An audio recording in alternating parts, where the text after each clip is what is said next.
ભારતનું સ્ટીલ હવે આખી દુનિયામાં ધૂમ મચાવવા તૈયાર છે. ચીનનો માલ હવે જૂનો થયો અને દુનિયા ભારત તરફ નજર કરી રહી છે. યુરોપના દેશો હવે ભારતનું ચોખ્ખું સ્ટીલ ખરીદવા 25% વધુ ઉત્સાહિત છે. સારા સ્ટીલના કારણે ભારતીય વેપારીઓને વિદેશમાં 12% વધુ ભાવ મળી રહ્યો છે. દુનિયાના અનેક દેશોમાં ગાડીઓ બનાવવા માટે ભારતીય સ્ટીલની માંગ સતત વધી રહી છે. ભારતમાં સ્ટીલ બનાવવાનો ખર્ચ બીજા દેશો કરતાં ઘણો ઓછો છે. સરકારની નવી યોજનાએ સ્ટીલના બિઝનેસમાં 6,000 કરોડનું નવું રોકાણ લગાવ્યું છે. ટેક્સમાં મળતી છૂટછાટના કારણે નિકાસમાં એટલે કે એક્સપોર્ટ્સમાં હવે 5% વધુ નફો મળી રહ્યો છે. માત્ર સસ્તું જ નહીં પણ આપણે દુનિયામાં સૌથી મજબૂત સ્ટીલ વેચી રહ્યા છે.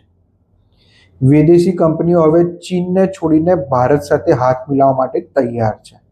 સ્ટીલ એક્સપોર્ટ બિઝનેસમાં ઉતરવાનો આ સૌથી સાચો અને સારો સમય છે.